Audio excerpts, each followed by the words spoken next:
Hello, नमस्कार। मैं अभय आप सभी लोगों का टारगेट विद अभय पे हार्दिक स्वागत, वंदन, अभिनंदन करता हूँ। कैसे हो दोस्तों? आशा करते हैं सारे लोग स्वस्थ होंगे, अच्छे से अपने एग्जाम की प्रिपरेशन कर रहे होंगे। जिन लोगों का भी एग्जाम लगा है कंटिन्यू। आइए शुरू करते हैं। जो लेक्चर था आप लोगों का, पीछे वाला लेक्चर था, उसमें एक क्वेश्चन था। हमने इस क्वेश्चन को डिटेल में बता नहीं पाए थे, बस इस क्वेश्चन को हमने समझाया था। ये क्वेश्चन शायद वीडियो में हल्का कट भी हो रहा था, कोई नहीं, नो डाउट। आज फिर से इसी क्वेश्चन को हम रिवाइज करते हैं, उसके बाद आगे टॉपिक पर बढ़ते हैं। क्या बात बता रहे थे? व्हाट वर्सेस डेट में हमें डिफरेंस बताना है कि क्या होता है व्हाट वर्सेस डेट, कि व्हाट में क्या डिफरेंस होता है और डेट में क्या होता है। मैंने बताया था कि व्हाट से बने हुए सब्जेक्ट क्या बनते हैं? क्लाउज बनते हैं। क्लाउज में कैसे क्लाउज बनते हैं? नाउन क्लाउज बनते हैं। दूसरा स्टेप हमने ये बताया था आप लोगों को कि डेट हो, हु हो, हुम हो, विच हो, डेट हो, जब भी ये कभी भी सब ऑर्डिनेट कंजंक्शन बनते हैं तो वे क्लाउज का काम करते हैं। किसका काम करते हैं? एडजेक्टिव क्लाउज का काम करते हैं। बात हमने स्टार बनाई थी डेट। डेट दो प्रकार से क्लाउज का काम करता है, एक नाउन क्लाउज का काम करता है, एक एडजेक्टिव क्लाउज का काम करता है। नाउन क्लाउज कब पहुंचानोगे? कब नाउन क्लाउज होगा? सब्जेक्ट होगा, एक वर्ब होगी, और उसके बाद अगर डेट आ जाए, इसके बाद अगर आपका सब्जेक्ट प्लस वर्ब प्लस आगे बला बला कोई भी चीज आ जाए, समझ रहे हो? इसका मतलब है कि वर्ब, अगर सब्जेक्ट आगे वर्ब आए, इस वर्ब को अपना ऑब्जेक्ट तो चाहिए। अगर इस वर्ब को अपना ऑब्जेक्ट चाहिए, इसका मतलब ऑब्जेक्ट कौन बनता है? एडजेक्टिव क्लाउज नहीं, क्या बनता है आपका? Noun clause. आपका नाउन क्लाउज आपका ऑब्जेक्ट बनता है। इसका मतलब यहां पर डेट का काम करेगा? कंजंक्शन का काम करेगा। यहां पर डेट किसका काम करेगा? कंजंक्शन का काम करेगा। इसी में अगर सब्जेक्ट प्लस वर्ब और प्लस ऑब्जेक्ट और प्लस डेट और plus subject plus verb plus dot dot आगे बला बला जो भी आ जाए, यहां पर देखिए सब्जेक्ट इसका अपना ऑब्जेक्ट मिल गया इस वर्ब का। इसका मतलब यहां पर डेट है जो किसका काम करने लगेगा? एडजेक्टिव क्लाउज का काम करने लगेगा। पहला पॉइंट तो है, एडजेक्टिव क्लाउज का जब काम करेगा तब डेट हमारा क्या बन जाएगा? रिलेटिव प्रोनाउन का काम करने लगेगा। तब किसका काम करेगा? रिलेटिव प्रोनाउन का काम करेगा। यहां पर बात आ गई थी, हम बात आज हमें करना इस सेंटेंस पर है। इसमें हमें बताना है आपको transitive verb, intransitive verb, monotransitive verb, ditransitive verb. चलिए इन पर हम चर्चा करते हैं। देखिए क्या लिखा है सेंटेंस आप लोगों के सामने लिखा हुआ है। ये सेंटेंस लिखा हुआ है कि it will not happen what you are saying. बताइए सेंटेंस में कहां पर सब्जेक्ट है, कहां पर ऑब्जेक्ट है, क्या है? देखिए ये सब्जेक्ट हो गया आपका है, ये क्या हो गया आपका? यस, ये सब्जेक्ट हो गया है। विल नॉट हैपन आपकी क्या हो गई है? वर्ब हो गई है। ध्यान रखना ये मॉडल है विल नॉट हैपन। कभी भी अगर एक पॉइंट डाउन नोट कर लो, कभी भी किसी सेंटेंस में नॉट लगाना हो तो कहां पर लगाओगे? मान लीजिए यहां पर लिखा है हैव डन और वर्क। मान लीजिए तीन वर्ब लिखी है या वर्कें लिखी, वर्क लिखा है, इसका मतलब 1 2 3। ये ध्यान रखना सेंटेंस में जितनी भी वर्ब हो, 1 2 3, मान लीजिए 4 वर्ब हैं, जो भी चाहे 5 वर्ब हो, कितनी वर्ब हो, हमेशा जब भी नाट लगेगा पहली वर्ब और दूसरी वर्ब के बीच में लगे। हमेशा नाट कहाँ पर लगाना है आप लोगों को? यहाँ पर नॉट लगाना है। चलिए लेकिन हमें समझाना इस सेंटेंस को, एक पॉइंट आ गया था, सोचा डिस्कस कर दें। देखिए आगे क्या लिखा है। लिखा है कि सब्जेक्ट हो गया, वर्ब हो गया। इसका मतलब है कि वर्ब के बाद आगे लिखी हुई चीज क्या होती है? ऑब्जेक्ट हो, क्योंकि वर्ब को अपना ऑब्जेक्ट चाहिए। बगैर ऑब्जेक्ट के सेंटेंस तुम्हारा कंप्लीट नहीं होगा, इनकम्प्लीट माना जाएगा। देखो सब्जेक्ट हो गया, वर्ब हो गया, ऑब्जेक्ट आ गया। हमने बताया था कि क्वेश्चन वर्ड और क्वेश्चन वर्ड के बाद आपका सब्जेक्ट आ जाए, इसी सब्जेक्ट के अकॉर्डिंग यहाँ पर वर्ब आएगी, इसी वर्ब के अकॉर्डिंग यहाँ पर जो भी वर्ब आएगी, अगर ये मान लीजिए मेन वर्ब बन गई तो ठीक है, अगर हेल्पिंग वर्ब बन गई उसी के अकॉर्डिंग आ गया। अगर आर के बाद सेइंग आ गया है, कुछ भी आ सकता है। मतलब यहाँ पर ये पूरा क्या बनता है आपका? क्लाउज बनता है। पहला पॉइंट है। दूसरा, सब्जेक्ट से लिखा हुआ, सॉरी व्हाट से लिखा हुआ जो क्लाउज होते हैं वो कैसे क्लाउज होते हैं आपके? नाउन क्लाउज होते हैं। कैसे क्लाउज होते हैं? नाउन क्लाउज होते हैं। कोई बच्चे इसके बताइए सेंटेंस सही है गलत है? क्योंकि जो हमारी कंडीशन है सारी कंडीशन फुलफिल हो रही है। हमको सेंटेंस बनाने के लिए एक सब्जेक्ट चाहिए, हमको सेंटेंस बनाने के लिए एक वर्ब चाहिए, हमको सेंटेंस बनाने के लिए एक ऑब्जेक्ट चाहिए। पहला पॉइंट है, मतलब है कि सब्जेक्ट चाहिए, वर्ब चाहिए, ऑब्जेक्ट चाहिए। बताइए सेंटेंस सही है या गलत है? क्योंकि सब्जेक्ट भी है, वर्ब भी और ऑब्जेक्ट भी है। इसी बात पर जवाब देने की कोशिश करें, कॉपी में लिखें, नोट डाउन करें और ये देखें कि सेंटेंस सही है या गलत है। जब तक नोट नहीं करो तब तक कोई चीज़ काम नहीं बनने वाला है, ये समझ लिए। वीडियो देखने से कोई काम नहीं बनता है, इतना ध्यान रखना, ठीक है? It will not happen what you are saying. ये सेंटेंस लिखा है, हमें स्ट्रक्चर का ये फॉलो कर रहा है, लेकिन ये जरूरी नहीं होता है। रटी हुई चीज़ें ज़्यादा समय तक नहीं चलती, इतना ध्यान रखना। जो भी चीज़ रटते हैं आप लोग वो ज़्यादा समय तक नहीं चलती हैं। जो चीज़ आपकी कॉन्सेप्ट अगर क्लियर होंगे, जैसे मैथ में देखिए कॉन्सेप्ट क्लियर होते हैं, आप लोगों को कितना इंटरेस्ट आता है, कभी नहीं भूलते हैं। रीजनिंग में यही होता है आपका। जनरली जीएस और इंग्लिश में क्या होता है, हम रटते रहते हैं और चीज़ें हाथ से निकल जाती हैं। यही काम हम वोकैब के लिए करते हैं। इतना आसान होता है वोकैब को याद करना, सीखना ज़्यादा टफ नहीं होता है। यही काम करते हैं PQRS में, यही काम करते हैं। पैसेज देखा बड़ा सा लॉन्ग छोड़ देते हैं, नहीं रटना नहीं। अगर समझ के करोगे तो चीज़ें आसान हो जाएंगी। ठीक है, अब हम बता रहे हैं इस सेंटेंस आपका रॉन्ग है। अच्छा रॉन्ग है तो आखिर क्यों है, क्योंकि इस बात को कभी नहीं भूलना है कि रॉन्ग है आखिर तो क्यों है। चलिए एक बात करते हैं हम वर्ब के बारे में आज बात करते हैं थोड़ी, कि वर्ब जनरली क्या होती हैं। वर्ब क्या होती हैं, जो एडवर्ब वर्ब क्या होती हैं, जो सब्जेक्ट से डायरेक्ट जुड़ी हो वो वर्ब होती हैं। ठीक है, वर्ब के टाइप क्या होते हैं, वर्ब वो होती हैं या तो वर्ब डूइंग होंगी या आपकी वर्ब कैसी होंगी, हैपनिंग होगी। या तो डूइंग होगी या हैपनिंग होगी। डूइंग वर्ब को हम क्या कहते हैं, एक्शन वर्ब कहते हैं, और हैपनिंग वर्ब को हम क्या कहते हैं, नॉन एक्शन वर्ब कहते हैं। पहला पॉइंट है कि चाहे इसको हैपनिंग बोलें या नॉन एक्शन बोलें या डूइंग बोलें और एक्शन बोलें। और तीसरी वर्ब आपकी होती हैं लिंकिंग वर्ब होती हैं। और कैसी वर्ब होती हैं, लिंकिंग वर्ब किसका काम करती हैं, स्टेटिव वर्ब का काम करती हैं। लिंकिंग वर्ब ही आपका स्टेटिव वर्ब का काम करती है। मतलब वर्ब के क्या टाइप होते हैं, एक वर्ब जो होती है या तो डूइंग वर्ब होगी या हैपनिंग वर्ब होगी या लिंकिंग वर्ब होगी। डूइंग को ही हम एक्शन वर्ब कहते हैं, हैपनिंग को हम नॉन एक्शन वर्ब कहते हैं, लिंकिंग वर्ब को हम ही स्टेटिव वर्ब करते हैं। ये कोई अवस्था नहीं दिखाते हैं। हैपनिंग वर्ब वो वर्ब होती है एक्शन। एक्शन मतलब जिसमें कोई काम हुआ, जैसे काम होना मतलब है राम, जिसे हमने लिख दिया है Ram goes to market. Ram goes to market. देखिए यहाँ पर लिखा है राम, यहाँ पर लिखा है वर्ब, क्योंकि सब्जेक्ट से डायरेक्ट जुड़ा हुआ है वर्ब है। वर्ब हो गया, टू यहाँ पर प्रीपोजिशन हो गया, मार्केट यहाँ पर नाउन हो गया। ध्यान रखना टू का प्रयोग हम डेस्टिनेशन के लिए करते हैं। मतलब किसी दिशा में आपको जाना है, I am going to Agra, इसका मतलब टू है, आप आगरा जा रहे हैं, आपको एक डेस्टिनेशन तय करना है। डेस्टिनेशन के लिए हम टू का प्रयोग करते हैं। यहाँ पर यह वर्ब है, कैसी वर्ब है, क्योंकि सब्जेक्ट से डूइंग है। डूइंग का मतलब कोई कार्य हो रहा है, राम जा रहा है, मार्केट जा रहा है, इसका मतलब ये डूइंग वर्ब है। इसे हम बोल सकते हैं इसमें कोई ना कोई एक्शन हो रहा है, या ये क्या हो गई आपकी एक्शन हो गई है। हैपनिंग वर्ब क्या होती हैं, देखिए डिफरेंस है, समझ लिए। मान लीजिए पेड़ है, बचपन में खूब आप लोग जाते होंगे गांव में, बाग में गए हैं, पेड़ लगे हैं। पेड़ मान लीजिए आम का पेड़ है। पेड़ किसका है, आम का पेड़ है। इसमें बहुत सारे आम लगे हुए हैं। कुछ आम कच्चे हैं और कुछ आम कैसे हो गए, इसमें पक गए हैं। आपके कैसे हो गए, पक गए। ऐसा समझ लीजिए, कुछ आम तो आपके कच्चे हैं, कुछ आम पक गए हैं। जो आम पक गए हैं वो जनरली क्या होते हैं, अपने आप नीचे स्वतः नीचे गिर जाते हैं। ये क्या होते हैं, अपने आप नीचे गिर जाते हैं। लेकिन कच्चे आम अपने आप नीचे कभी नहीं गिरते हैं। ये कब गिरेंगे, आंधी आए तब गिरेंगे, या आप उठा के कोई भी डंडा हो या पत्थर हो, इससे जब पेड़ पर चलाएंगे उसके बाद गिरेंगे। इसका मतलब है कि जब भी पेड़ से आप एक्शन होगा, पेड़ पर आप आम लगे हुए हैं, आपने डंडे से तोड़ा है, इसका मतलब क्या हो गया, यहाँ पर डूइंग हो गया। पेड़ से आम स्वतः गिरा है, इसका मतलब क्या हो जाएगा, हैपनिंग हो जाएगा। हैपनिंग का मतलब वो होती है वो घटना, स्वतः जो घटनाएं घटती हैं उन्हें हम हैपनिंग घटना कहते हैं। उन्हें हम क्या कहते हैं, हैपनिंग वो घटनाएं कहते हैं। बाकी आते हैं वर्ब में। और लिंकिंग वर्ब कौन सी होती हैं, इनके बाद जनरली पढ़ा होगा कि लिंकिंग वर्ब के बाद या तो नाउन आता है, या तो आपका प्रोनाउन आता है, और या आपका एडजेक्टिव आता है।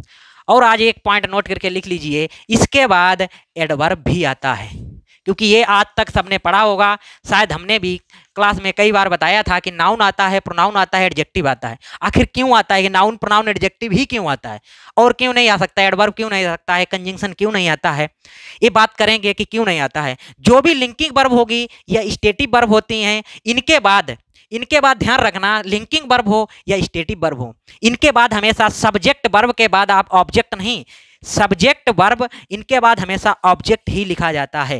ये ध्यान रखना, सब्जेक्ट वर्ब और ऑब्जेक्ट लिखा जाता है। इसे यहाँ पर ऑब्जेक्ट ना बोलकर हम प्रेडिकेट बोलते हैं। क्या बोला जाता है कि सब्जेक्ट और वर्ब प्रेडिकेट। प्रेडिकेट क्या होता है, प्रेडिकेट सब्जेक्ट को रिफर करता है। सब्जेक्ट कौन कौन रिफर कर सकता है, या तो नाउन कर सकता है, तो प्रोनाउन कर सकता है, तो एडजेक्टिव कर सकता है। एडवर्ब कभी भी सब्जेक्ट को क्वालिफाई नहीं करता है।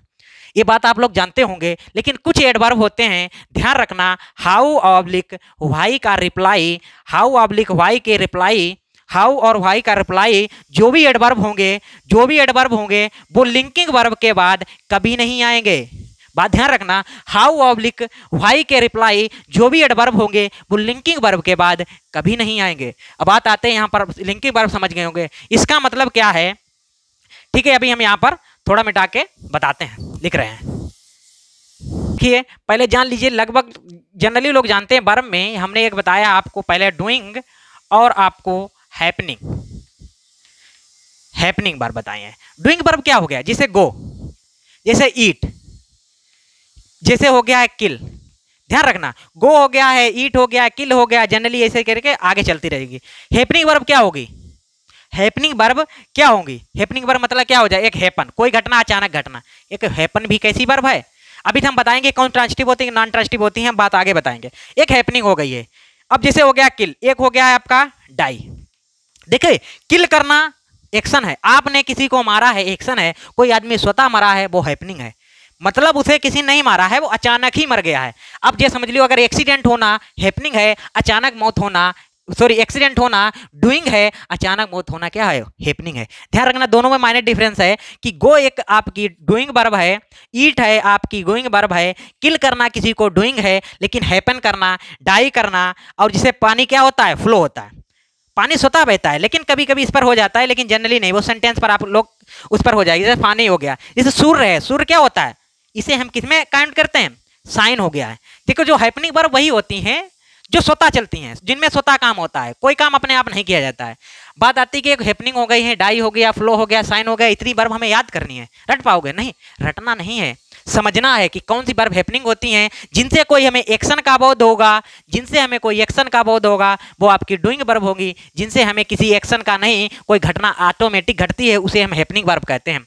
अब बात आती है कि वर्ब तो है, ठीक है, अब बात आते हैं जो भी डूइंग वर्ब होंगी वो सारी की सारी क्या वर्ब होती हैं, ट्रांजिटिव वर्ब होती हैं, टी से ट्रांजिटिव, बी से वर्ब, और जितनी भी हैपनिंग वर्ब होती हैं वो इन ट्रांजिटिव वर्ब होती हैं, आईटीबी होती हैं। अब बात आती है कि सर ये ट्रांजिटिव और इंट्रांजिटिव क्या होता है। ध्यान रखना, जितनी भी ट्रांजिटिव वर्ब होंगी, ट्रांजिटिव वर्ब अपना ऑब्जेक्ट हमेशा लेके चलती हैं। पहली बात यह है कि ट्रांजिटिव वर्ब जो भी वर्ब होगी उनके बाद हमेशा ऑब्जेक्ट आएगा ही आएगा, और जितनी भी इंट्रांजिटिव वर्ब होंगी इनके बाद कभी भी ऑब्जेक्ट नहीं आएगा। अगर ऑब्जेक्ट आ गया है इसका मतलब आपका सेंटेंस क्या हो जाएगा, गलत हो जाएगा। ध्यान रखना, ट्रांजिटिव वर्ब के बाद हमेशा ऑब्जेक्ट आता है, इंट्रांजिटिव वर्ब के बाद हमेशा ऑब्जेक्ट आता है। अब इसी सेंटेंस को निर्धारित कर लीजिए, हैपन कैसी वर्ब है, इन ट्रांजिटिव वर्ब है। अगर भाई इंट्रांजिटिव वर्ब है तो इसके बाद ऑब्जेक्ट कैसे आएगा, इसका तो ऑब्जेक्ट आते नहीं, क्योंकि इंट्रांजिटिव वर्ब अपना ऑब्जेक्ट लेती नहीं है। ऑब्जेक्ट क्यों नहीं लेती है, क्योंकि घटना स्वतः घटती है, किसी कारण नहीं घटती है। जो किसी कारण नहीं हुआ है इसका मतलब एक सेंटेंस गलत हो गया। अगर ये गलत हो गया है तो हम इसको सही कैसे करेंगे, भाई कोई चीज़ अगर गलत हुई है उसको सही करने के बाद में मेरे पास उपाय रहते हैं, चलिए सही करने के बताते हैं कैसे सही होगा। तब तक सोचिए कैसे सही करेंगे, बताइए इसमें कैसे सही किया जाएगा, देख के बताइए इसे कैसे सही कर सकते हैं। सेंटेंस को एक सेंटेंस समझाने का इसका मेन पर्पज है, हमने जो जो बातें बताई हैं उनको समझाने का मेन पर्पज हमारा यही है कि इनको कैसे सही करेंगे। बताइए कैसे सही करेंगे। इसको सही करने के लिए क्या करेंगे, हमें ऑब्जेक्ट को, क्योंकि ये क्या बनेगा, ऑब्जेक्ट का मतलब है ये क्लाउज बनेगा, एक क्लाउज बनेगा। अब किसमें वाट वाला क्लाउज बनता है, नाउन क्लाउज बनता है। अगर नाउन क्लाउज हमने बताया था या तो सब्जेक्ट के स्थान पर आएगा या तो ऑब्जेक्ट के स्थान पर आएगा। इसका मतलब इसको हम उठा के कहाँ रख लेंगे, पहले रख लेंगे। क्या हो जाएगा, what you are saying, what you are saying. देखिए पूरा पूरा क्लाउज बन गया है। अब किसी भी सेंटेंस में ये पूरा पूरा आपका सब्जेक्ट बनेगा। ऐसा ना ध्यान करना कि व्हाट क्वेश्चन वर्ड है आगे क्वेश्चन मार्क लगा दें, नहीं, क्वेश्चन वर्ड के बाद हमने बोला था सब्जेक्ट और प्लस वर्ब प्लस आगे ऑब्जेक्ट आएगा। इसका मतलब ये पूरा जब बनेगा तो किसका काम करेगा, क्लाउज का काम करेगा। इसका मतलब व्हाट यू आर सेइंग एक सब्जेक्ट बन गया है तो हमें इट की आवश्यकता नहीं है। इसका मतलब क्या हो जाएगा, व्हाट यू आर सेइंग। अब ये देखिए इसके लिए तो अपनी वर्ब आ गई है, मतलब है कि अब हम इस पूरे सब्जेक्ट के लिए भी तो हमें वर्ब चाहिए। ये सब्जेक्ट के लिए पूरी वर्ब कहां से लाओगे, विल नॉट हैपन। क्या हो जाएगा, विल नॉट हैपन। अब ये सेंटेंस आपका करेक्ट होगा। जब भी ध्यान रखना, इंट्रांसिटिव वर्ब के सब्जेक्ट जब भी आएगा इंट्रांसिटिव वर्ब, उसके बाद कभी नहीं आएगा ऑब्जेक्ट। जब भी आएगी ट्रांसिटिव वर्ब, उसके बाद हमेशा आएगा ऑब्जेक्ट। ध्यान रखना, ये सब्जेक्ट अगर है तो इसके लिए हमें ऑब्जेक्ट की जरूरत पड़ेगी। ये सब्जेक्ट बन गया है, ये क्या बनेगा? वर्ब बनेगा, क्योंकि विल नॉट हैपन ये मॉडल है। मॉडल के बाद हमेशा वर्ब की फर्स्ट फॉर्म आती है। ये सेंटेंस आपका क्या हो जाएगा? सही हो जाएगा। अब समझ गए होंगे। एक आसान भाषा में अब समझा देते हैं, मिटा के समझाते हैं कि अब क्या होती है ट्रांसिटिव वर्ब, इंट्रांसिटिव वर्ब। समझ गए होंगे।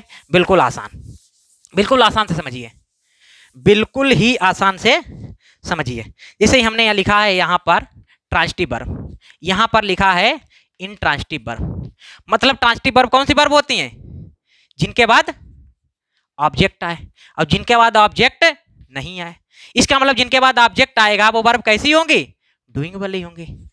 डूइंग सॉरी एक्शन वर्ब होगी, ऐसे लिख लो जैसे ज्यादा समझ में आएगा, जिससे वो वर्ब कैसी होंगी? आपकी एक्शन होगी। इंट्रांसिटिव वर्ब कैसी वर्ब होगी? नॉन एक्शन वर्ब होंगी। कैसी वर्ब होंगी? नॉन एक्शन वर्ब होंगी। पहला पॉइंट है कि ट्रांसिटिव वर्ब में, ट्रांसिटिव वर्ब के बाद हमेशा इसके बाद मतलब ऑब्जेक्ट आएगा, इसके बाद ऑब्जेक्ट नहीं आएगा। जब इसके बाद ऑब्जेक्ट आएगा वो वर्ब ऑटोमेटिक एक्शन वर्ब होगी। इसके बाद जब भी ऑब्जेक्ट अगर नहीं आया है, इसका मतलब वो नॉन एक्शन वर्ब हो गई। नॉन एक्शन का मतलब हो गया हैपनिंग वर्ब हो गई। ऐसे समझ लो, हैपनिंग वर्ब हो गई है। इसका मतलब क्या है? जितनी भी इंट्रांसिटिव वर्ब होगी, जितनी भी ट्रांसिटिव वर्ब होगी, वो जितनी भी इंट्रांसिटिव वर्ब होगी, वो ध्यान रखना। एक पॉइंट और है, transitive verb doing oblique happening, और ये लिखी है ट्रांसिटिव वर्ब डूइंग। एक बात साधारण भाषा में देखो, कंफ्यूज ना होना, कंफ्यूज बहुत होते हो आप लोग, कंफ्यूज नहीं होता। जो भी ट्रांसिटिव वर्ब होंगी वो 100% श्योर है कि सिर्फ और सिर्फ क्या होंगी? डूइंग होंगी। ध्यान रखना, जितनी भी ट्रांसिटिव वर्ब होगी वो हमेशा क्या होंगी? डूइंग होंगी। लेकिन जो इंट्रांसिटिव वर्ब हैं वो क्या हो सकती हैं आपकी? डूइंग और हैपनिंग में बताइए कौन सी हो सकती हैं? इंट्रांसिटिव वर्ब कौन सी हो सकती हैं? इंट्रांसिटिव वर्ब डूइंग भी हो सकती हैं और हैपनिंग तो होंगी ही होंगी। ध्यान रखना, कभी कभी किसी भी कंडीशन में ऐसा ना कर देना बिल्कुल गलत ही मार दो कि यहाँ पर गलत हो गया। नहीं, कभी कभी डूइंग वाली वर्ब क्या हो सकती है? डूइंग में भी हो सकती है और हैपनिंग में हो सकती है। चलिए इसके हम एक दो एग्जाम्पल आप लोगों को लिखाते हैं, तब आप लोग अच्छे से समझेंगे। चलिए एग्जाम्पल बेहतर समझ सकते हैं आप। चलिए एग्जाम्पल एक शुरू करते हैं, एग्जाम्पल, तब समझिए आप क्या होगा।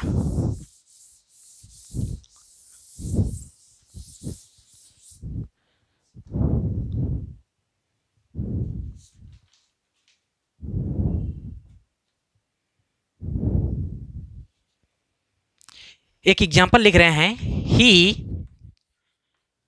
At a mango. पहला एग्जाम्पल ये लिख रहे हैं। दूसरा एग्जाम्पल हम लिख रहे हैं, ही एट अ मैंगो। यहां पर हम लिख रहे हैं, ही मेट अ मैन। देखिए दोनों एग्जाम्पल। तीसरा एग्जाम्पल लिख रहे हैं, sorry, he met a man. He met a man. यहां पर तीसरा एग्जाम्पल लिख रहे हैं, ही गेव अ मैन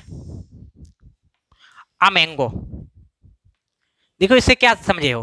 देखो तीन सेंटेंस लिखे हैं, इससे क्या समझे हो? ही एट, यहां पर देखिए एट वर्ब है, मेट वर्ब है, गेव वर्ब है। यहां पर सब्जेक्ट सेम, यहां पर सब्जेक्ट सेम, यहां पर सब्जेक्ट सेम। यहां पर एक ऑब्जेक्ट, यहां पर भी ऑब्जेक्ट, यहां पर दो दो ऑब्जेक्ट हैं। ध्यान रखना, यहां पर कैसे कैसे ऑब्जेक्ट हैं? दो दो ऑब्जेक्ट हैं। ध्यान रखना, यहां पर कैसे ऑब्जेक्ट है? दो ऑब्जेक्ट है, यहां पर सिंगल ऑब्जेक्ट है। एट यहां पर कैसी वर्ब है? पहली बात तो ये वर्ब है, ठीक है, ये भी वर्ब है। दूसरी बात ये बताइए, ये कैसी वर्ब होगी? ट्रांसिटिव वर्ब होगी या इंट्रांसिटिव वर्ब होगी? जाहिर सी बात है अगर इसके बाद ऑब्जेक्ट लिखा हुआ है, ये कैसी वर्ब होगी? आपकी ट्रांसिटिव वर्ब होगी। यहां पर भी एक ऐसी वर्ब होगी, ट्रांसिटिव वर्ब होगी। यहां पर भी एक ऐसी वर्ब है, ट्रांसिटिव वर्ब, क्योंकि ऑब्जेक्ट लिखा है। अब बात आती है कि यहां पर हमने एक ऑब्जेक्ट लिखा, यहां पर भी एक ऑब्जेक्ट लिखा, यहां पर एक ऑब्जेक्ट ये हो गया, आपका एक ऑब्जेक्ट हो गया। मतलब एक सेंटेंस में एक ही साथ दो ऑब्जेक्ट को हम कैसे प्रेफर करेंगे? किस तरीके से कहेंगे कि दो ऑब्जेक्ट यहां पर आ सकते हैं? कि ही एट अ मैंगो, यहां पर लिखा है ही मेट अ मैन, कि यहाँ पर लिखा है ही gave a man a mango. मतलब मैंने एक आदमी से मिला, उसको मैंने एक आम दिया। मतलब जो भी अपना हिंदी का सेंस आप जो भी निकाल सकते हैं, हिंदी के सेंस से मुझे कोई लेना देना नहीं है, मुझे तो कॉन्सेप्ट बताना है। पहला मतलब है कि ये वर्ब है ट्रांसिटिव। अभी हमने बताया था जो भी ट्रांसिटिव वर्ब होगी, ध्यान रखना ट्रांसिटिव वर्ब दो प्रकार की होती हैं, एक मोनो ट्रांसिटिव होती है और एक आपकी डाई ट्रांसिटिव होती है। डाई ट्रांसिटिव मतलब क्या होता है? मोनो मतलब होता है सिंगल, किसी भी वर्ड के पहले अगर मोनो वर्ड दिखे इसका मतलब वो सिंगल का सेंस देता है। मोनोटोनस जैसे हो जाता है जिसके अंदर कोई टोन ही ना हो, टोन का मतलब है कि नीरस हो जाना, मोनोटोनस होता है। डाई का मतलब क्या होता है? दो। इसका मतलब है कुछ वर्ब्स ऐसी होती हैं जिनके बाद हमेशा सिंगल एक ही क्या आता है? ऑब्जेक्ट आता है। मोनो ट्रांसिटिव का मतलब इनके बाद हमेशा एक ऑब्जेक्ट आएगा, इनके बाद हमेशा एक ऑब्जेक्ट आएगा। लेकिन जो भी वर्ब डाई ट्रांसिटिव होंगी उनके बाद ध्यान रखना हमेशा दो ऑब्जेक्ट आएंगे, उनके बाद हमेशा दो ऑब्जेक्ट आएंगे। देखिए गेव एक कैसी वर्ब है? गेव का मतलब है कि ही gave a man, he gave. अब यहां पर अ मैन को तुमने क्या दिया है? अगर यहां तक ये सेंटेंस है, रटना नहीं कि गेव एक इंट्रांसिटिव वर्ब है, ट्रांसिटिव वर्ब है, डाई ट्रांसिटिव वर्ब है, नहीं। जो भी यहां पर ही एट है मंगो, यहां पर देखिए कैसा ही एट मैन। अब यहां पर कैसा लग रहा है आप लोगों को? कुछ मैच कर रहा है? यहां पर ही एट अ मैन अगर हम लिख दें, अगर यहां पर हम लिख दें he ate a man, he ate a man, इसका मतलब है मैंने एक आदमी को खाया। ये पॉसिबल नहीं है, ये गलत है। तुम कहने को सोचने से तुम्हारे कुछ नहीं होता है। सेंटेंस में जब भी इंग्लिश पढ़ते हो तो वहां पर एक कॉमन सेंस भी लगाया जाता है, ये ध्यान रखना। यहां पर ही मेट अ मैन, अब यहां पर लिख दो ही मेट अ मैंगो, मैं एक मैंगो से मिला, नहीं, एक कॉमन सेंस बिल्कुल गलत हो जाएगा, सेंटेंस देखने में ही गलत लगेगा। इसका मतलब है इस वर्ब को सिर्फ एक ही ऑब्जेक्ट की जरूरत है, या मैंगो लिख दो, यहां पर आ मैन लिख दो, दूसरे ऑब्जेक्ट की जरूरत नहीं पड़ रही। ही मेट अ मैन, ठीक है, कोई बात नहीं। लेकिन गेव में क्या है? देखिए पढ़ो, ही गेव अ मैन, यहां तक सेंटेंस देखिए अधूरा लगेगा। सब्जेक्ट हो गया, वर्ब हो गया, ऑब्जेक्ट हो गया, सही है, किसी प्रकार की कोई दिक्कत नहीं। लेकिन ही गेव अ मैन मतलब मैन को मैंने क्या दिया? सेंटेंस जैसे हमने बताया है आपको, आई सा, यहां पर सेंटेंस बताया है, सेंटेंस में सब्जेक्ट है, वर्ब है।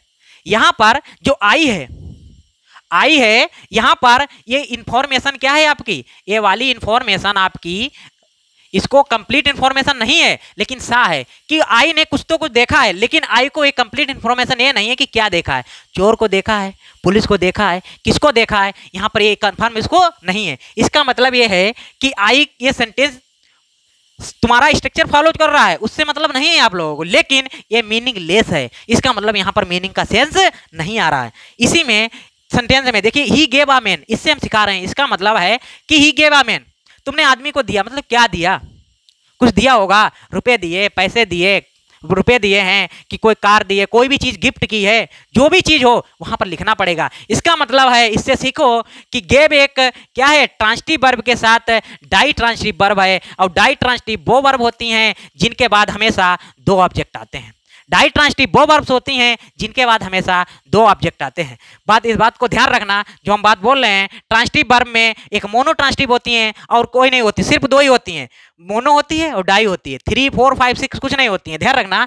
मोनो ट्रांसिटिव वर्ब वो ट्रांसिटिव वर्ब होती हैं जिनके बाद हमेशा सिंगल ऑब्जेक्ट आता है। डाई ट्रांसिटिव वर्ब वो वर्ब होती हैं जिनके बाद हमेशा दो ऑब्जेक्ट आएंगे। अगर दो ऑब्जेक्ट नहीं आए तो सेंटेंस क्या हो जाएगा? गलत हो जाएगा। कैसे पहचानोगे? सेंटेंस जहां पर लिखा है उस सेंटेंस का देखिए मीनिंग फुल है कि मीनिंगलेस है, हिंदी नहीं निकालनी है, मीनिंग फुल है या मीनिंगलेस है। अगर मीनिंगलेस है इसका मतलब है कि या तो उस सेंटेंस में कहीं एरर है, या वो क्या है? ट्रांसिटिव वर्ब है। ट्रांसिटिव वर्ब में पहचानिए कि मोनो ट्रांसिटिव वर्ब है या डाई ट्रांसिटिव वर्ब है। सेंटेंसेस कुछ आपके सामने हमने लिखे हुए हैं, ले जी, इसको स्क्रीनशॉट ले लो। ठीक है, ले लिया होगा स्क्रीनशॉट। अब कॉपी में नोट डाउन करें और सेंटेंस को देने का कोशिश करें। देखिए आंसर देने की कोशिश करें। हर किसी में व्हाट या डेट ही आएगा। किस तरीके से आएगा हम एक बार स्पीड में रिवाइज करा देते हैं कि डेट का प्रयोग हम सब्जेक्ट के लिए करते हैं, डेट का प्रयोग हम फॉरऑल के लिए करते हैं, डेट का प्रयोग हम एंटीसीडेंट के लिए करते हैं, डेट का प्रयोग हम नासा फॉल्स में करते हैं। ठीक है, वहां पर बात आती है, ठीक है, हु हो गया, हु हो गया और हुम हो गया और विच हो गया, वहां पर भी सारी चीजें कंफर्म हो चुकी थी। यहाँ पर हम व्हाट बताते हैं, व्हाट के बारे में, व्हाट और डेट। व्हाट जब भी सेंटेंस में आएगा वो नाउन क्लाउज का काम करता है। डेट जब भी सेंटेंस में आएगा या तो नाउन क्लाउज बनेगा या एडजेक्टिव क्लाउज बनेगा। कैसे पहचानो एडजेक्टिव क्लाउज बनेगा? एडजेक्टिव क्लाउज जब बनेगा जब डेट के जस्ट पहले ऑब्जेक्ट होगा तब एडजेक्टिव क्लाउज बन जाएगा। अगर जस्ट पहले वर्ब है डेट के तब नाउन क्लाउज बन जाएगा। अब देखिए यहाँ पर व्हाट की तो कोई समस्या नहीं। अब यहाँ पर लिखा है कि he told me I story. अब देखिए रटना नहीं है, हमने बताया है कि यहाँ पर ये बताइए क्या है आपका सब्जेक्ट है, ये आपका क्या है वर्ब है, ये आपका क्या है ऑब्जेक्ट 1 है, ये स्टोरी क्या है आपका ऑब्जेक्ट 2 है। कैसे पहचानोगे कि वर्ब के जस्ट बाद ऑब्जेक्ट है, आई का पजेसिव क्या है, आई का मी हो है, और ये स्टोरी क्या है, नाउन है, क्योंकि ये डिटरमिनर लगा हुआ है। डिटरमिनर हमें ये बताता है कि ये नाउन है। पहली बात तो है, दो ऑब्जेक्ट आ गए। अब देखिए ही टोल्ड मी, यहां तक सेंटेंस देखिए, सब्जेक्ट वर्ब ऑब्जेक्ट सारी आपकी कंडीशन फुलफिल कर रहा है, लेकिन इसका मीनिंग क्या है, फुल है या मीनिंगलेस है? मीनिंगफुल है या मीनिंगलेस है? जल्दी बताइए कि मीनिंगफुल है या मीनिंगलेस है। कोशिश करें बताने की, मीनिंगफुल है या मीनिंगलेस। देखिए ही टोल्ड मी, अरे उसने क्या बताया तुमको है, ये भी सोच लो कि भाई का रिप्लाई करिए कि उसने हमें क्या बताया है। स्टोरी के बारे में बताया है, किसी के बारे में बताया है, किसी बुक के बारे में बताया, किसी टीचर के बारे में बताया, कोई भी चीज बताई है आखिर? नहीं बताई है। इसका मतलब मीनिंगलेस। इसका मतलब है कि टोल्ड एक ट्रांजिटिव वर्ब है। ट्रांजिटिव वर्ब इसका मतलब एक डूइंग वर्ब है, और डूइंग वर्ब में टेल या मोनो ट्रांजिटिव वर्ब होगी या आपकी डाई ट्रांजिटिव वर्ब होगी। अब आपको डिसाइड करना है कि क्या है। तुरंत कमेंट बॉक्स में कमेंट करें, जल्दी से बताएं कि डूइंग ट्रांजिटिव वर्ब है कि मोनो ट्रांजिटिव है या डाई ट्रांजिटिव है। मोनो ट्रांजिटिव वर्ब वो वर्ब होती हैं जिनके बाद सिंगल ऑब्जेक्ट आता है। डाई ट्रांजिटिव वर्ब वो वर्ब होते हैं जिनके बाद दो ऑब्जेक्ट आते हैं। कंपलसरी है इनको। इसका मतलब यहाँ पर जो टोल्ड वर्ब है वो डाई ट्रांजिटिव वर्ब है। समझ गए कि टोल्ड जो वर्ब है वो डाई ट्रांजिटिव वर्ब है। या तो यहाँ पर व्हाट आएगा या तो डेट आएगा। बताइए क्या आएगा, या तो व्हाट आएगा या तो डेट आएगा। देखिए ये सब्जेक्ट हो गया आपका, ये क्या हो गए, वर्ब हो गए। ये सब्जेक्ट है, ये पूरी क्या मॉडल के साथ मिलकर ये वर्ब हो गए। अभी आपको बताया है कि टेल कैसी वर्ब है, डाई। इसका मतलब है कि इसको दो ऑब्जेक्ट की जरूरत पड़ेगी। दो ऑब्जेक्ट की जरूरत पड़ेगी। पहला तो देखिए इसका एक ऑब्जेक्ट आ गया है, हम लिख रहे हैं ओबीजे, इसका मतलब वन, पहला ऑब्जेक्ट आ गया है। ये टेल है, इसको एक ऑब्जेक्ट तो मिल गया है, इसका मतलब है कि हमें दूसरा ऑब्जेक्ट बनेगा। और ध्यान रखना ऑब्जेक्ट हमेशा क्या बनता है, नाउन बनेगा या प्रोनाउन बनेगा। अब देखिए यहां पर लिखा है टोल्ड हिम। अब देखिए यहां पर भी लिखा है टेल, यहां पर भी लिखा है, इसका अपना एक ऑब्जेक्ट है। ये भी यहां पर जो भी लिखी है ट्रांजिटिव वर्ब है, क्योंकि टेल कैसी वर्ब है, डाई ट्रांजिटिव वर्ब है। इसका भी अपना एक ऑब्जेक्ट मिल गया। देखिए मजेदार क्वेश्चन है, भर नहीं पाओगे, इसे रट्टा मार के नहीं कर पाओगे। यहां पर जो टेल लिखी है इसे अपना एक ऑब्जेक्ट मिल गया है, इस टेल को अपना एक ऑब्जेक्ट मिल गया है। मतलब यह है कि हमें इस टेल के लिए एक ऑब्जेक्ट चाहिए, हमें इस टेल के लिए ऑब्जेक्ट चाहिए। मतलब यह है कि इसे भी दो ऑब्जेक्ट चाहिए, इसको भी दो ऑब्जेक्ट चाहिए। कैसे प्रेफर करोगे, व्हाट भरोगे डेट भरोगे? कैसे प्रेफर करोगे कि व्हाट भरोगे कि डेट भरोगे? देख क्वेश्चन बहुत मजेदार है, क्योंकि टेल एक डाई ट्रांजिटिव वर्ब है। कभी नहीं कर पाओगे क्वेश्चन अगर नहीं आ गए। यही से question generally CGL mains, NDA, CDS जैसे एग्जाम में हमें देखने को मिलते हैं। जनरली ये जो भी अच्छे एग्जाम होते हैं, आईबीपीएस के, पीओ के एग्जाम में ऐसे ही क्वेश्चन देखने को मिलते हैं कि कहाँ में, क्योंकि वहां पर अंडरस्टैंडिंग काम करती है, आपके कॉन्सेप्ट काम करते हैं, रटी हुई चीजें नहीं काम करती हैं। रट लिया, लगा दिया, अच्छा डेट हो गया, नासा, अरे नासा फल सीखा, अच्छी बात है। कल ही हमने पीछे वाली वीडियो में बताया था, जहां पर हमने एक सेंटेंस लिखा था, वहां पर हमने व्हाट की जगह पर डेट क्यों किया था, पूरा हमने बताया था। अभी यहां पर क्योंकि इसको कंफर्म है दो ट्रांजिटिव वर्ब, इसको दो ऑब्जेक्ट चाहिए, इसको भी दो ऑब्जेक्ट चाहिए। अगर मान लीजिए कोई बच्चा बोलेगा अगर हम यहां पर डेट लगा देंगे, ठीक है, अगर हमने डेट लगा दिया, इसका मतलब है कि डेट वाला या तो नाउन क्लॉज बनता है या एडजेक्टिव क्लॉज बनता है। एडजेक्टिव क्लॉज बनेगा तो इसका ऑब्जेक्ट नहीं बनेगा, पहली बात है, क्योंकि इसको चाहिए नाउन क्लॉज। नाउन क्लॉज चाहिए। अगर आपने मान लिया चलिए डेट नाउन है, अगर नाउन क्लॉज बनेगा तो डेट क्या किसका काम करेगा, कंजंक्शन का काम करेगा। और जब भी कंजंक्शन का काम करता है, कंजंक्शन किसी का ऑब्जेक्ट नहीं बनता है, इसका मतलब यहां पर डेट नहीं व्हाट आएगा। अब देखिए व्हाट कैसे आएगा। व्हाट एक क्या है, प्रोनाउन है। व्हाट क्या है आपका, एक प्रोनाउन है। व्हाट आपका एक प्रोनाउन है, इसका मतलब टेल का एक ऑब्जेक्ट देम हो गया है। एक ऑब्जेक्ट इसका ये पूरा वाला ये क्या बन गया है, ये दूसरा ऑब्जेक्ट बन गया, ये इसका दूसरा ऑब्जेक्ट बन गया। इस टोल का एक ऑब्जेक्ट बन गया है, इसी टोल का एक ऑब्जेक्ट आपका ये व्हाट है, क्योंकि व्हाट प्रोनाउन है। प्रोनाउन किसका काम करते हैं, ऑब्जेक्ट का काम करते हैं। बताइए आशा करते हैं कैसा कॉन्सेप्ट लगा, कैसा लगा, रटना नहीं समझना है।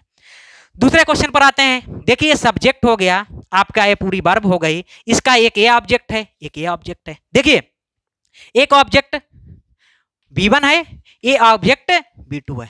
यहां पर ऑब्जेक्ट B1 है, ऑब्जेक्ट, इसका मतलब टेल कैसी वर्ब है, डाई ट्रांजिटिव वर्ब। इसको दो ऑब्जेक्ट की जरूरत पड़ेगी। यहां पर इसका एक दो ऑब्जेक्ट फुलफिल है। इसका मतलब यहां पर क्या लिखा है, टोल्ड लिखा है और हिम लिखा है। इसका मतलब यहां पर भी जो वर्ब है इसका एक ऑब्जेक्ट लिखा है, दूसरा ऑब्जेक्ट इसका मिसिंग है। बताइए दूसरा ऑब्जेक्ट इसका क्या हो सकता है, बताइए इसका दूसरा ऑब्जेक्ट क्या हो सकता है, बताइए इसका दूसरा ऑब्जेक्ट यहां पर क्या हो सकता है।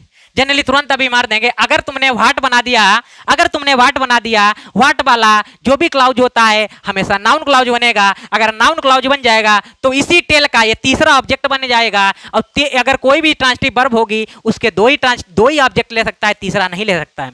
तो बोलेंगे डेट लगा देंगे। अगर हमने यहां पर लगा दिया डेट, व्हाट क्यों गलत हो गया है? क्योंकि व्हाट लगा दोगे तीसरा बन जाएगा क्लाउज, तीसरा ऑब्जेक्ट बन जाएगा। हमें दो ऑब्जेक्ट लगाने की आवश्यकता है। देखो इसके एक दो कंफर्म है, इसका मतलब इसका एक मिसिंग है। अगर एक मिसिंग है तो यहां पर हमें भरना है।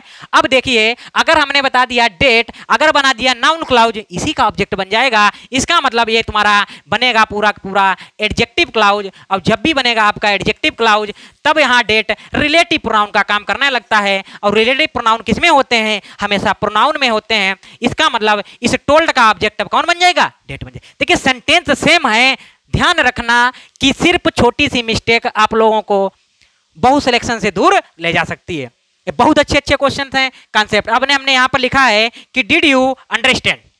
अब हमने आपसे एक मान लीजिए सेंटेंस यहाँ पर लिखा है आई अंडरस्टैंड यू। बताइए आई अंडरस्टैंड यू या आई अंडरस्टैंड जो भी आप लिख लें, इसका मतलब है सेंटेंस कंप्लीट है, किसी प्रकार की कोई दिक्कत नहीं है। अगर कोई दिक्कत नहीं, इसका मतलब है ट्रांसिटिव वर्ब में कैसी ट्रांसिटिव वर्ब है? मोनो है। मोनो का मतलब है इसको एक ऑब्जेक्ट की जरूरत है। अगर एक ऑब्जेक्ट की जरूरत है तो हमें एक ऑब्जेक्ट लगाना पड़ेगा। भाई लगाना पड़ेगा नहीं लगाना पड़ेगा? बताइए कि हमको एक ऑब्जेक्ट की जरूरत है तो हमें एक ऑब्जेक्ट लगाना पड़ेगा। बताइए सेंटेंस सही है या गलत है? Did you understand. देखिए डिड यू, क्योंकि ये अंडरस्टैंड वर्ब लिखी हुई है। अगर ये वर्ब लिखी हुई है, यहां पर देखिए लिखा है आई सेड, यहां पर हमें ऑब्जेक्ट की जरूरत पड़ेगी।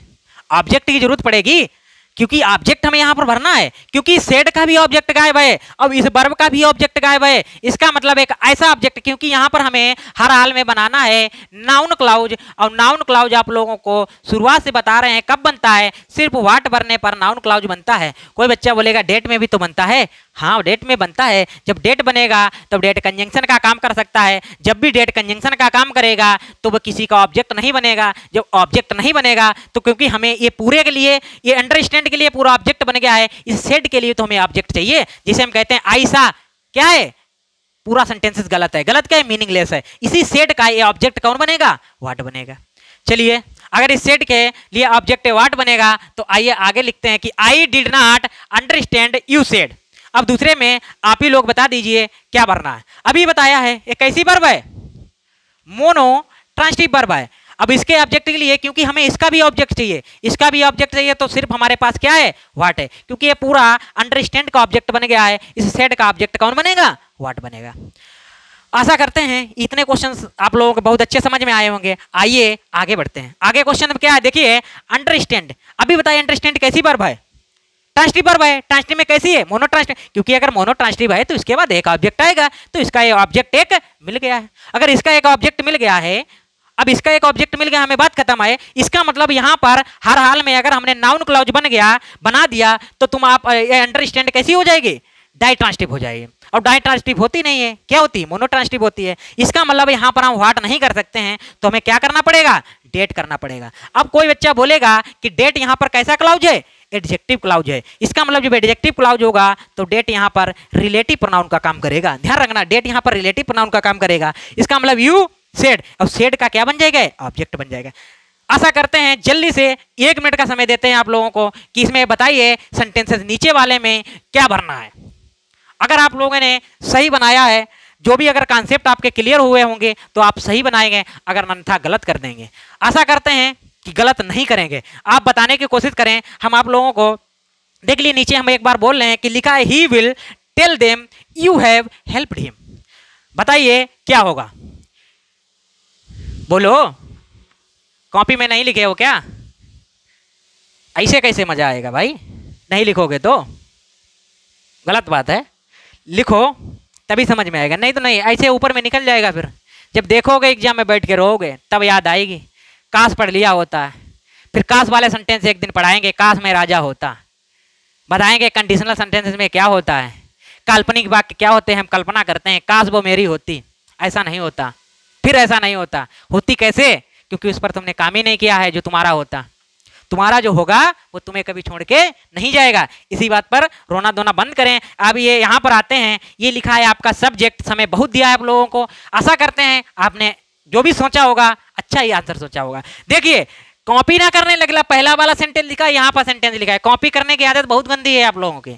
कॉपी करते ही करते तो सिर्फ बड़े हुए हैं और कुछ नहीं किया है। इतने बड़े हो गए कुछ नहीं कर पाए हो। कॉपी करते करते इसको देखा, उसको देखा, इसको देखा, उसको देखा, ये किया वो किया, बाकी हुआ कुछ नहीं। ठीक है, सब्जेक्ट हो गया, इसका मतलब एक बिल एक सब्जेक्ट हो गया, ये वर्ब हो गए। अभी बताया था टेल कैसी वर्ब है, ट्रांसिटिव वर्ब में डाई ट्रांसिटिव वर्ब है डाई ट्रांसिटिव वर्ब। इसका मतलब है डाई ट्रांसिटिव वर्ब हमेशा दो ऑब्जेक्ट लेके चलेंगे। डाई ट्रांसिटिव वर्ब हमेशा मतलब है कि ये टेल ऐसी वर्ब है, इसको दो ऑब्जेक्ट चाहिए ही चाहिए जी, अकेले कभी अपना एक ऑब्जेक्ट लेके नहीं चलेगी। एक ऑब्जेक्ट जब भी इसके साथ आएगा मीनिंगलेस सेंटेंस हो जाएगा। इसका मतलब दे में इसका क्या हो गया, ऑब्जेक्ट वन हो गया। इसका मतलब है कि हमें यहां पर जो भी भरना वो ऑब्जेक्ट टू होना चाहिए। अब बताइए, क्योंकि अब आगे भी ध्यान रखना है। अब यहां पर बताइए हेल्प कैसी वर्ब है, कैसी वर्ब है हेल्प। ये ना कर देना कि हेल्प भी डाई ट्रांसिटिव वर्ब है। भाई कैसे है कि I help you, I help you sentence सही है, मैं आपकी हेल्प करूंगा या तुम मेरी हेल्प करो या यू हेल्प मी, कुछ भी कर सकते हो आई हेल्प। इसका मतलब है कि ट्रांसिटिव वर्ब में कैसी है, मोनो है। अगर ये मोनो है इसका मतलब ये मोनो ट्रांसिटिव वर्ब आपकी है। अगर मोनो ट्रांसिटिव इसका सिंगल ऑब्जेक्ट इसको चाहिए, इसके पास ऑब्जेक्ट है तो अपना, इसके पास अपना ऑब्जेक्ट है। अगर इसके पास अपना ऑब्जेक्ट है इसका मतलब है कि यहां पर ऑब्जेक्ट बनाने के लिए हमें क्या करना पड़ेगा, इसको नाउन क्लाउज बनाना पड़ेगा। ध्यान रखना, इसको हमें क्या बनाना पड़ेगा, नाउन क्लाउज बनाना पड़ेगा। अगर इसको हमें नाउन क्लाउज बनाना पड़ेगा तो हम यहां पर क्या भर सकते हैं, ये आप लोग बताइए। नाउन क्लाउज बनाने के लिए हमें यहां पर क्या भरना पड़ेगा, ये बताइए कि यहां पर हम क्या भर सकते हैं। डेट भी भर सकते हैं, वाट भी भर सकते हैं। ध्यान रखना, डेट भी भर सकते हैं और वाट भी भर सकते हैं। बहुत इंटरेस्टिंग क्वेश्चन है, तुरंत अभी उठाएंगे कटप्पा की तलवार तने लगा देंगे वाट, और हो जाएगा आप लोगों का क्वेश्चन सही होते होते गलत हो जाएगा। आखिर क्यों हो जाएगा, इसी बात पर हम फिर एक मिनट चर्चा करते हैं। देखिए, subject verb ditransitive verb है, इसका एक ऑब्जेक्ट चाहिए, हमें यहाँ पर दूसरा ऑब्जेक्ट चाहिए। लेकिन दूसरा ऑब्जेक्ट भरने के लिए या तो हम व्हाट भर सकते हैं या डेट भर सकते हैं। व्हाट भर दिया तो 100% है वो नाउन क्लाउज बनेगा। अगर नाउन क्लाउज बन गया है इसका तो ऑब्जेक्ट बन जाएगा, इसका मतलब व्हाट प्रोनाउन होता है, इसका मतलब इस हेल्प का भी ऑब्जेक्ट बन जाएगा। हेल्प कैसी वर्ब है, मोनो ट्रांसिटिव वर्ब है, और मोनो ट्रांसिटिव वर्ब दो ऑब्जेक्ट लेके संग नहीं चलती है। इसका मतलब व्हाट नहीं कर सकते हैं, यहां पर क्या भरेंगे हम, डेट डेट डेट भरेंगे। आखिर डेट में ये नाउन क्लॉज बनेगा या आपका एडजेक्टिव क्लॉज बनेगा, ये भी ध्यान रखना। यहां पर ये सिर्फ और सिर्फ नाउन क्लॉज बनेगा। अगर यह आपका एडजेक्टिव क्लॉज बन जाएगा तो डेट खुद रिलेटिव प्रोनाउन बन जाएगा। रिलेटिव प्रोनाउन में इस हेल्प का ऑब्जेक्ट बन जाएगा, न कि टेल का ऑब्जेक्ट बनेगा। इस टेल का ऑब्जेक्ट बनेगा तब ये एडजेक्टिव भी कभी भी इसका ऑब्जेक्ट नहीं बनता है। आशा करते हैं जितने भी सेंटेंसेस लिखे हैं वो सारी बातें बहुत अच्छे से समझ में आई होगी। लेक्चर को शेयर करना ना भूलें, ये आपकी प्राथमिकता है। सिर्फ एक प्राथमिकता आप लोगों को दे रहे हैं कि लेक्चर को शेयर करना बिल्कुल ही ना भूलें। बाकी आज का लेक्चर यहीं पर ओवर करते हैं। मिलते हैं हर रोज इसी उत्साह और उमंग के साथ। अच्छे से पढ़ाई करते रहिए। मिलते हैं कल फिर इसी उत्साह और उमंग के साथ। तब तक के लिए बाय बाय, टेक केयर, हंसते रहिए, मुस्कुराते रहिए, जीसा लेते रहिए। Thank you so much. Good night to all of you.